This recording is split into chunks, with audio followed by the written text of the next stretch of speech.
उल अधा एक ऐसा त्योहार जो सिर्फ कुर्बानी का दिन नहीं बल्कि ईमान, मोहब्बत और अल्लाह के लिए सब कुछ छोड़ देने की मिसाल है। लेकिन इस त्योहार की असल कहानी क्या है, आइए हम इस वीडियो में बताते हैं। ईद उल अधा को बकरा ईद भी कहा जाता है। इस्लाम के दो बड़े त्योहारों में से एक है यह।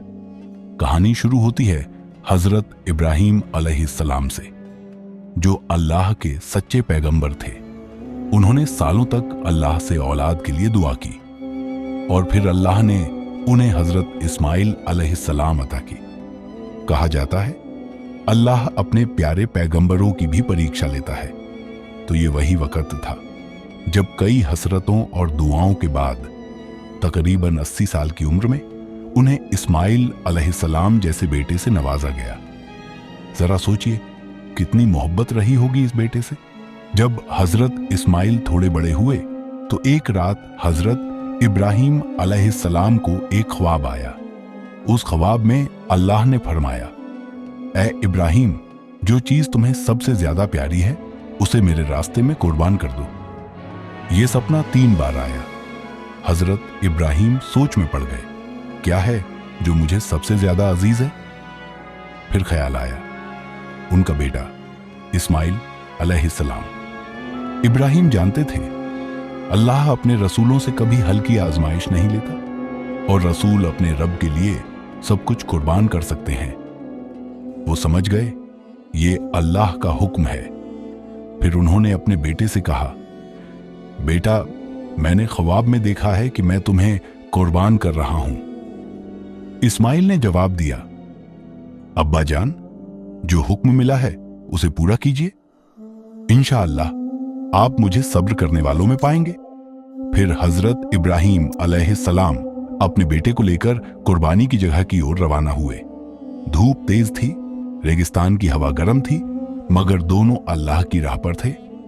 जब वो जगह पर पहुंचे और कुर्बानी की तैयारी शुरू की तो इस्माइल अलैहिस्सलाम ने कहा, अब्बा जान, मेरी आंखों पर पट्टी बांध दीजिए ताकि हमारा प्यार अल्लाह के हुक्म के बीच ना आ सके।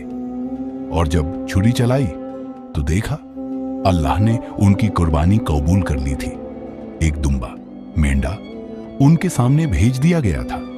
अल्लाह ने फरमाया, तुमने अपना सपना सच्चा कर दिखाया, हम तुम्हारी कुर्बानी कबूल करते हैं। और इसी याद में हर साल मुसलमान ईद उल अजहा पर कुर्बानी करते हैं। ये सिर्फ एक रस्म नहीं है, ये एक पैगाम है कि हम दुनिया की मोहब्बत से ऊपर उठकर अल्लाह की रजा को चुने। कुर्बानी सिर्फ जानवर की नहीं होती, कुर्बानी होती है अपने नफ्स की, अपने घमंड की और अपने अहम की। ईद उल अजहा हमें याद दिलाती है कि असली मोहब्बत वही है जो सिर्फ अल्लाह के लिए हो। और अल्लाह ने फरमाया कि कुर्बानी के गोश्त के 3 हिस्से किए जाएं। पहला अपने खास रिश्तेदारों के लिए, दूसरा गरीबों और जरूरतमंदों के लिए, तीसरा एक हिस्सा खुद कुर्बानी करने वाले के लिए। आज के दिन हम दुआ करते हैं कि अल्लाह हमारी कुर्बानी कबूल फरमाए और हमें इब्राहीम और इस्माइल जैसे ईमान और सब्र से नवाजे। ईद मुबारक।